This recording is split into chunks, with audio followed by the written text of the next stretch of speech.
Magandang araw sa ating lahat mga boss. May ayusin tayo mga boss na isang solar light. Ito ang kibol ng panel mga boss. Nandun na sa bubong mga boss. Ang issue nitong solar light natin mga boss, hindi umiilaw at hindi nag-charge rin. At ang gagawin natin mga boss, itis muna natin yung output ng kanyang cable. Yan mga boss. Kita natin mga boss, 6 volt ito mga boss. 6 volt ang output niya sa solar panel natin na nandun sa taas sa bubong mga boss. At walang problema itong panel niya. Ito ang light natin mga boss, solar light.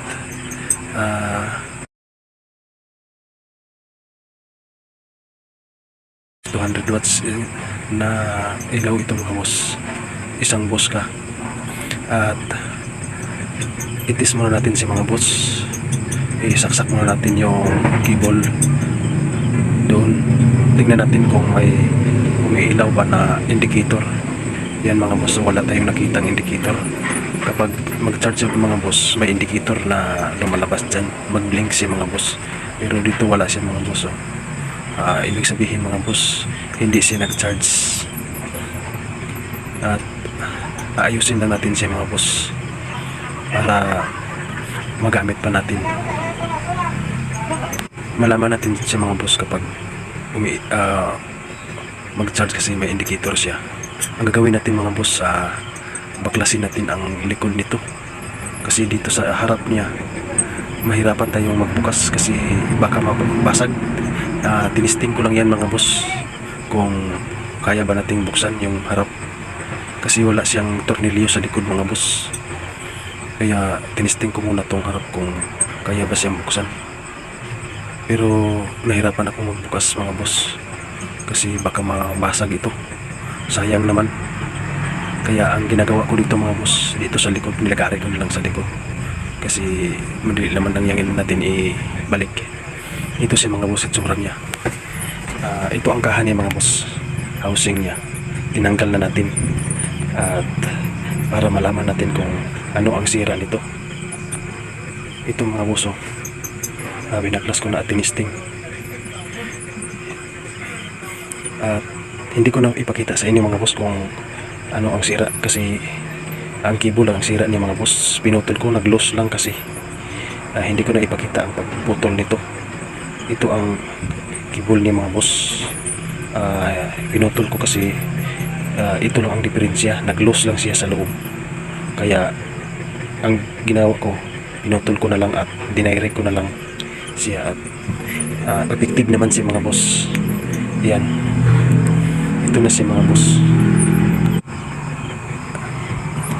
Tinisting natin si mga boss kung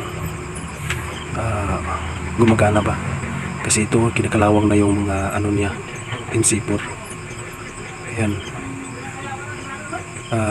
Dito mga boss, hindi ko pa na itap para makita ninyo.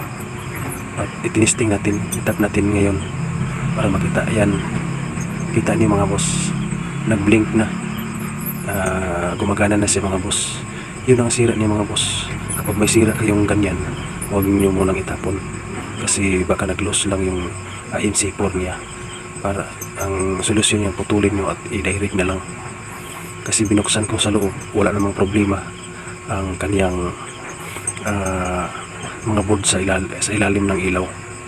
Kaya ito na si mga boss, ang NC4 lang ang sira. Dinirect ko na si mga boss at gumagana na siya at pwede na natin siyang magamit mga boss. Yan ang ano ni makita mo mga boss kapag nag-charge siya, yung mag-blink siya mga boss.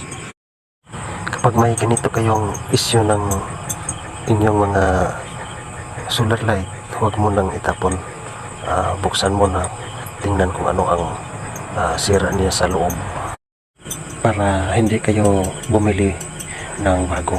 Ang ginagawa ko nito mga boss, ipinalik ko na siya at nilagyan ko na lang ng pandikit mga boss. Ang ginamit ko mga boss, itong glue.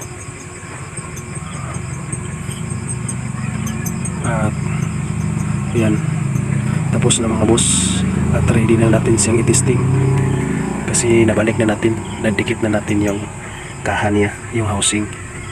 Atin lang ilagay dyan sa plaster mga boss para makita ninyo kung magana siya talaga.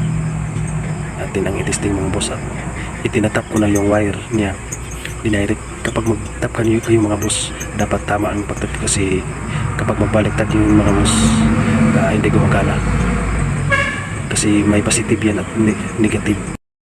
Maraming salamat mga boss.